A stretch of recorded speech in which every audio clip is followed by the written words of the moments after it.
Mark Fletcher.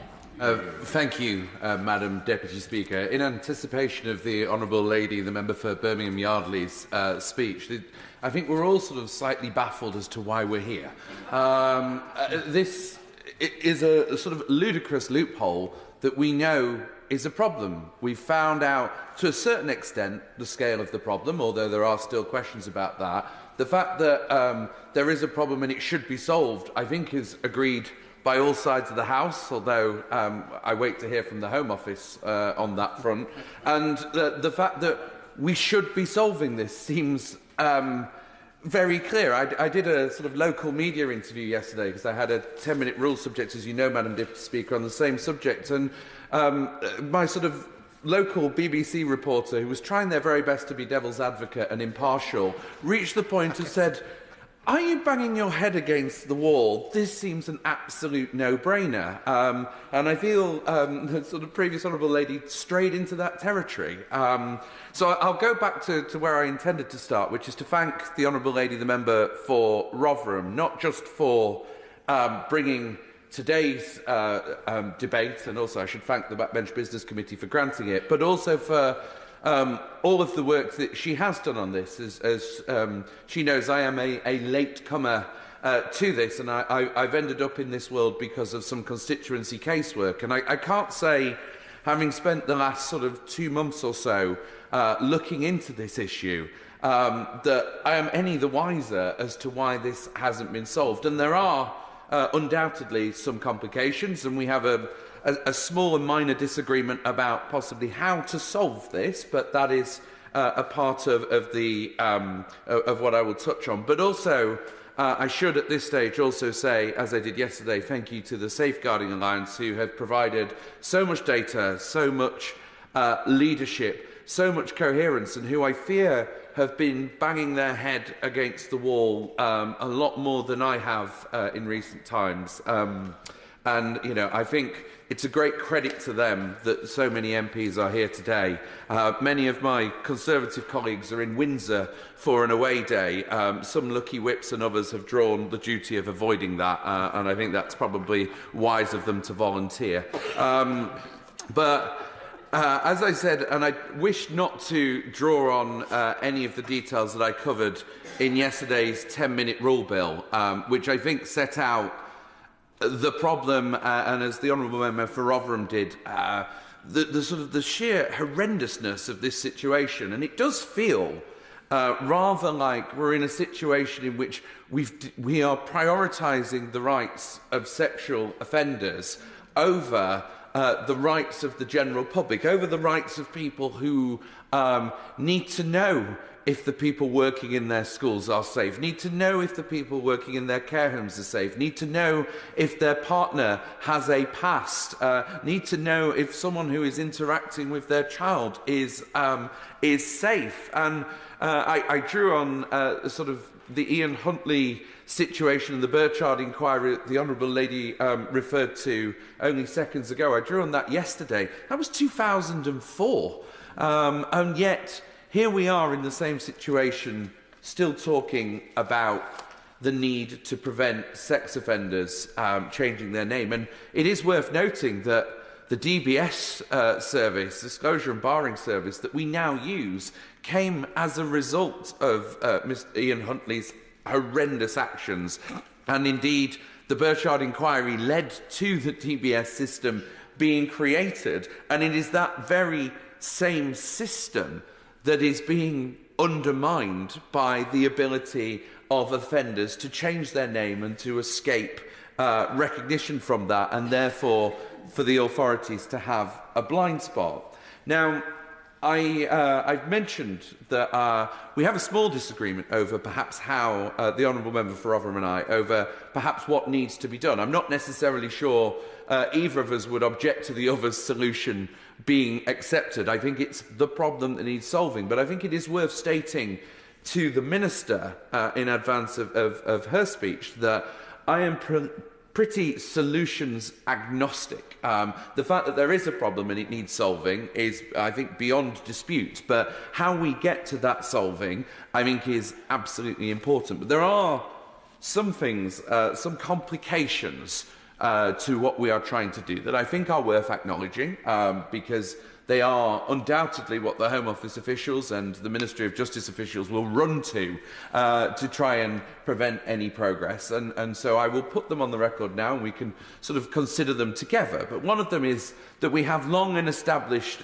common law rights in this country to change our name. It is something that is well established in law.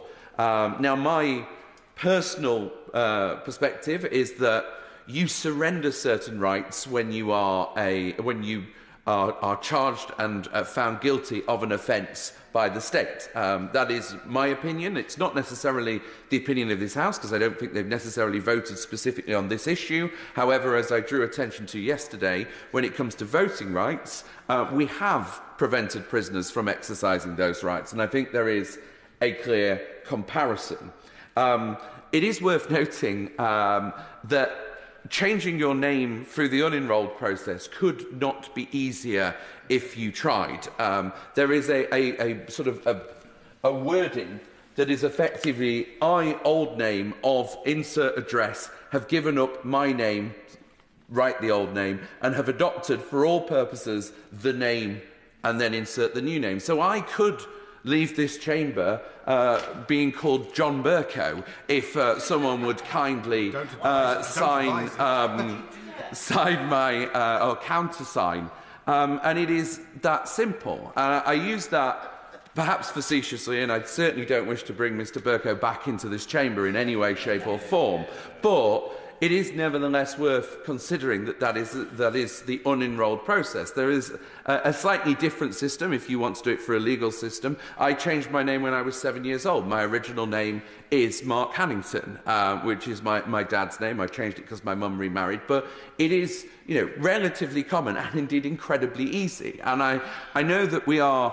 talking about a very extreme sort of situation here, because we have to go through those who have committed an offence, are on the sexual offenders register, and then wish to change their identity, and then may get a new document, and then may get a DBS check. It's a flow chart that you have to follow through, but nevertheless, we should consider the processes that are involved, and it is incredibly easy to do.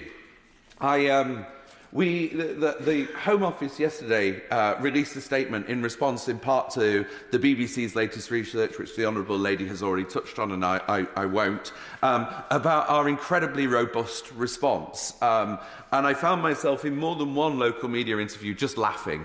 And I find that very difficult to defend, because it isn't a robust response. It might look tough on paper. The Home Office might have persuaded themselves that this is actually a robust system. But the sheer scale of what we have found out in terms of those that are breaching this system is huge. And that's before we even get onto the ones that we don't know about. And I give great credit to the Honourable Member for Rotherham for being so polite when she touched on that particular section. I will not be as polite when I come to her amendment that she proposed to the Police Crime and Sentencing Bill in, I think it's 2021. But our robust system is no such thing. I think one of the things that we haven't necessarily touched on is, what is the sex offenders register? We have 43 different police forces in this country. They each have a version of their sex offenders register, which is usually highly localised, and is in effect a sort of a document or an Excel spreadsheet of some variety that sits with that police force. The idea of this sort of super important national system that catches all offenders and is easy to refer against is no such thing.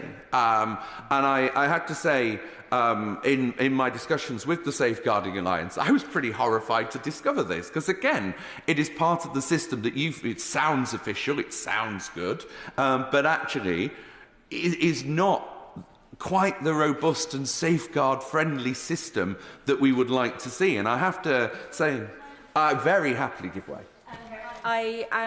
First of all, I want to pay tribute to my honourable friend, who has used every tool this House provides to fight on this campaign, and I'm really grateful for him and doing it in such a cross-party way. On the specifics of the national database, there is one, which is the homes system, but it requires the officer to put the details in. It doesn't flag. So that means you have to know that someone has changed their name to know that you need to look for them. And the once-a-year check to make sure, that gives you quite a long scope to go around in your different identity. It is madness, but the public believe the systems are there. They're not there. Yeah, hear, hear. I thank her for that intervention. I rather hope that the cameramen who cover this chamber had the member for Birmingham Yardley underneath you in that shot, because I think her facial expressions said almost everything that I wanted to say about what you were adding, and I'm not necessarily sure I can do... Honourable Lady, did I say? Sorry. My apologies. I think there are other complications around name changes. It is undoubtedly true. The simplest one is... someone may get married.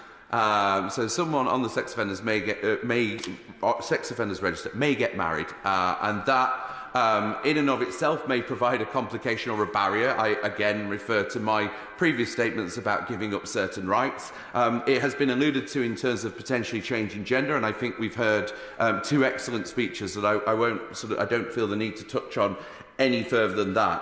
There's one that falls outside of anything I suggested in my 10-minute rule bill yesterday, and I think it was vaguely alluded to earlier, which is an increasing trend to change your name when you are charged with an offence. So not necessarily when you have been found guilty of it, but during the process in which you are going to court. And so an offender will, someone who is charged with an offence will go through the court under their new identity. And you often see cases in the newspapers of someone AKA, and then once they have been found guilty, assuming that they are in this particular instance, and they come out the other side, they change it back to what they originally known. And I have to say that one is a little bit more complicated. And my 10-minute rule bill, if it had a flaw, and it probably had more than one, but that is the one that did not capture it.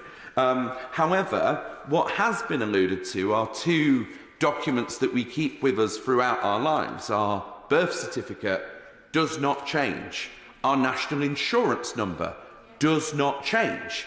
And actually, if we want our system to be robust, I think the answer lies in those two bits of information. Very happily give way, sir.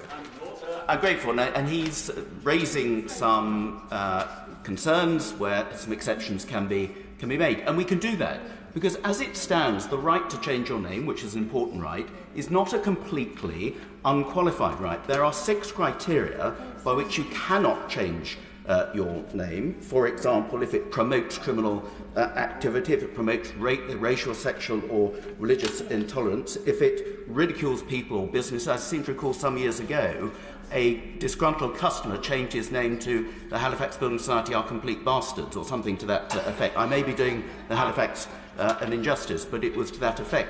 But also, if you are intending to commit fraud, usually by conferring a title or honour on you, this effectively is an attempt to commit fraud. So we only need to extend the existing criteria, and it would capture many of these people anyway. So this is not such a big deal. It is easily done. It's a no-brainer. Let's just get on with it. I thank the honourable gentleman. As always, he makes an incredibly eloquent point in his brilliant way, and I imagine the front bench is scribbling away that particular suggestion, and I look forward, therefore, to seeing it in the Victims Bill alongside every other sensible recommendation that has come from this House today.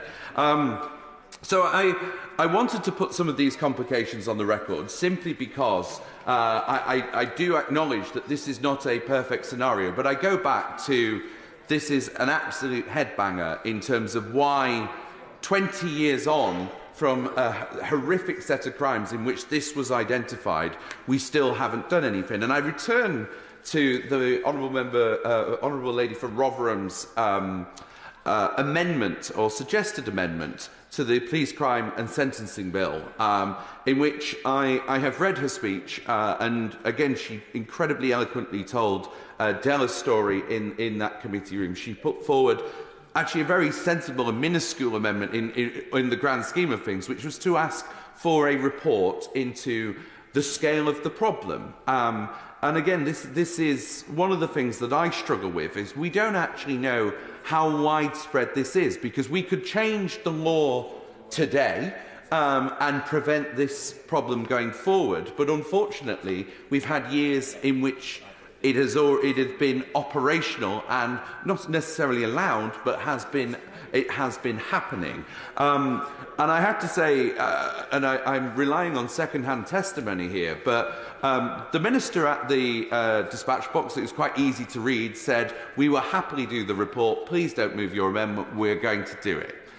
Which is a perfectly reasonable thing for the minister to do. What is then unacceptable for a department to do is to then not release said report and to use many different reasons to not publish that. And I have to say, I think it's a tremendous slap in the face to the Honourable Lady's work, to those who are sat in our gallery and who are victims of this. And I just cannot fathom how that has been allowed. And so I said I would return to it, but we are dealing with a situation that we know is a problem. We don't know the scale of that problem. And until that report is released, I don't think any of us will feel particularly satisfied. And it may be that that report is quite damning. It may be that the scale is quite bad, or it may be in the opposite direction.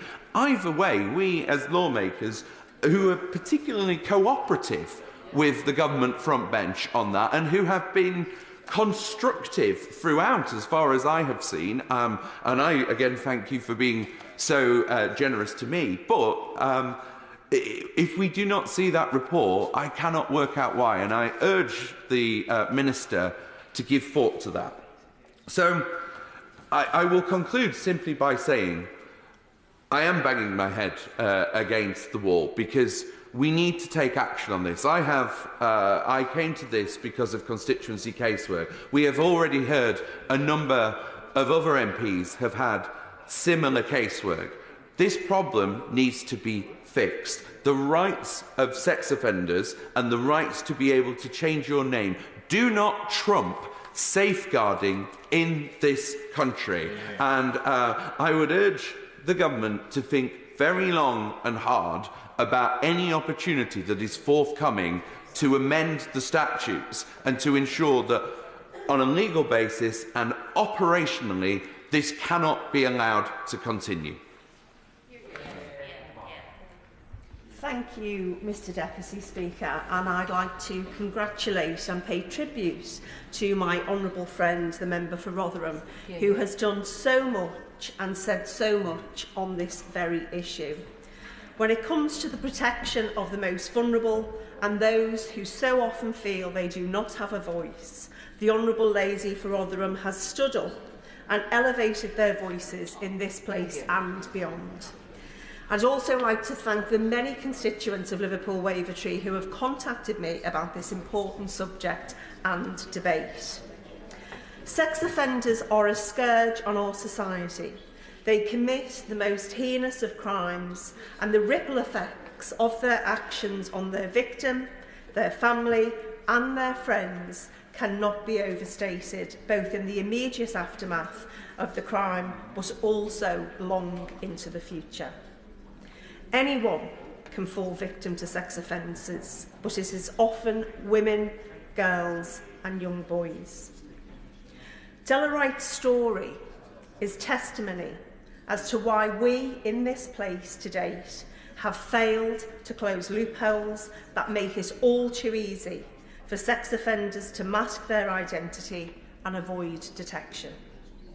In turn, this allows them to go on reoffending, go on targeting the most vulnerable and go on destroying lives.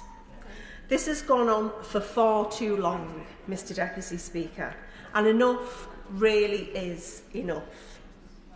Current legislation as it stands has effectively been rendered redundant owing to the duty on the individual sex offender to notify the authorities within 3 days of changing their name.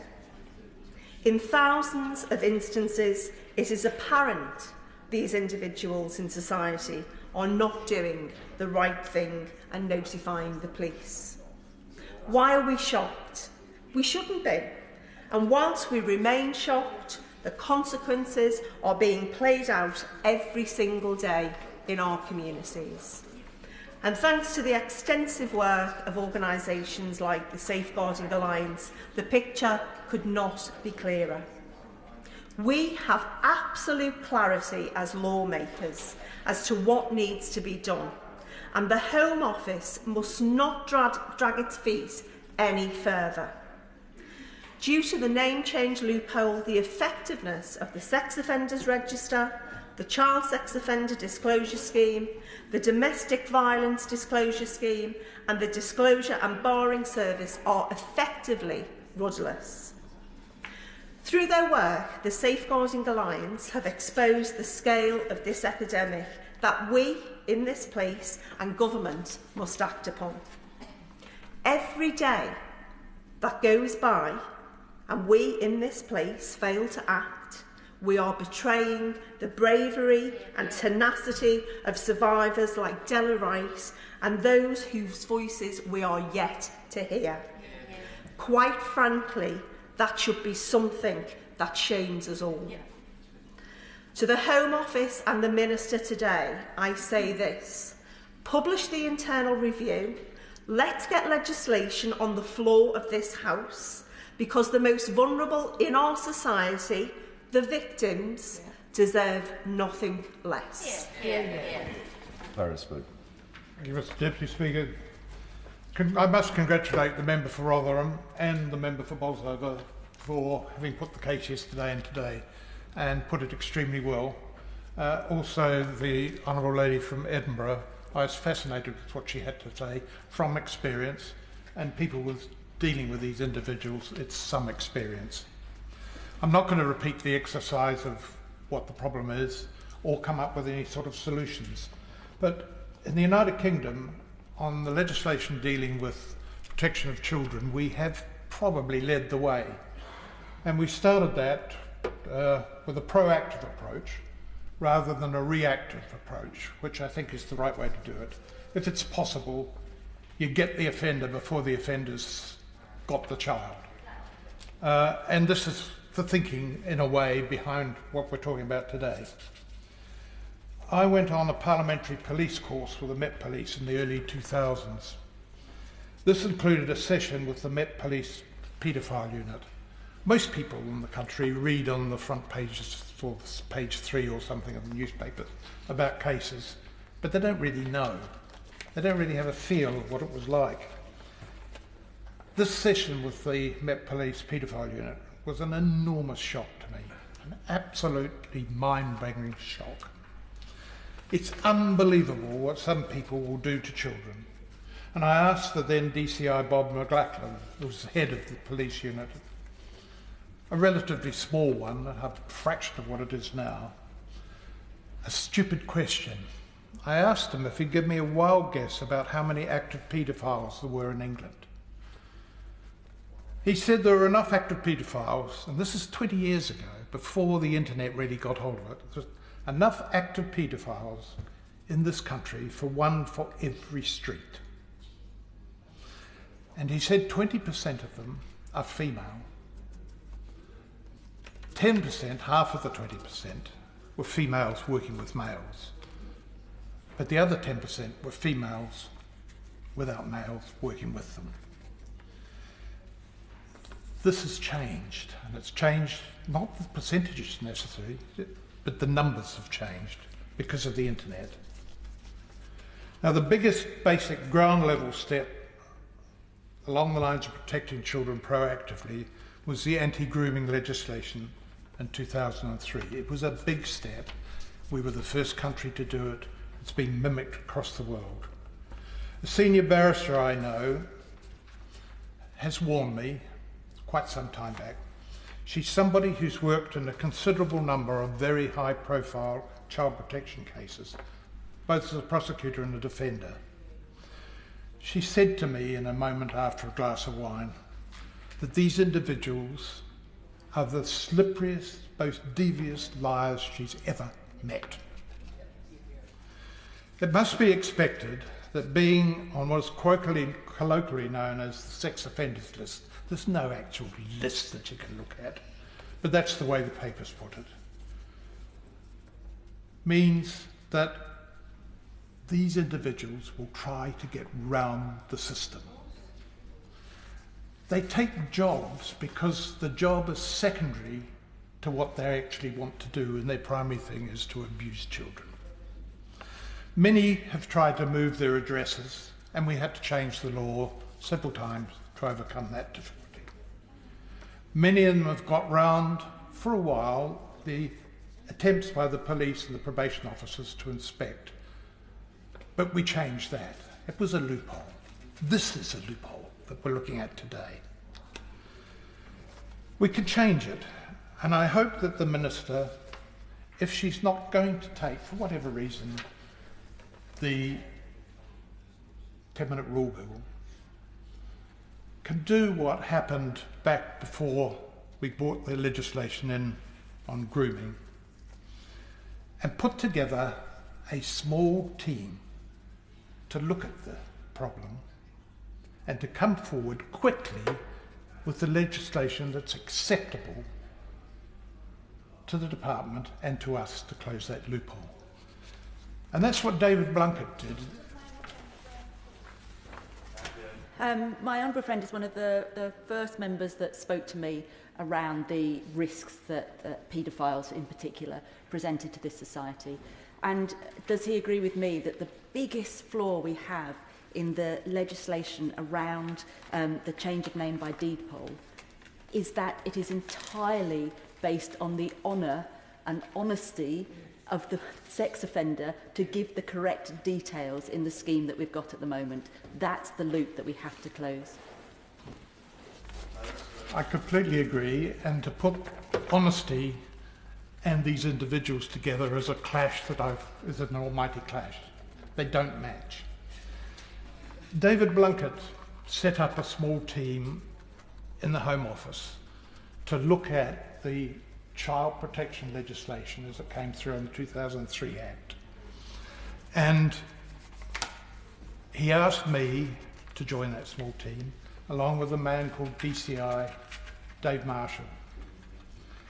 And as we were going in to look at this, there was a terrible case where an individual in London had rung a telephone number advertised in Texas. And he rang and asked, when the phone was answered, if they could provide him with a 5-year-old child for sex.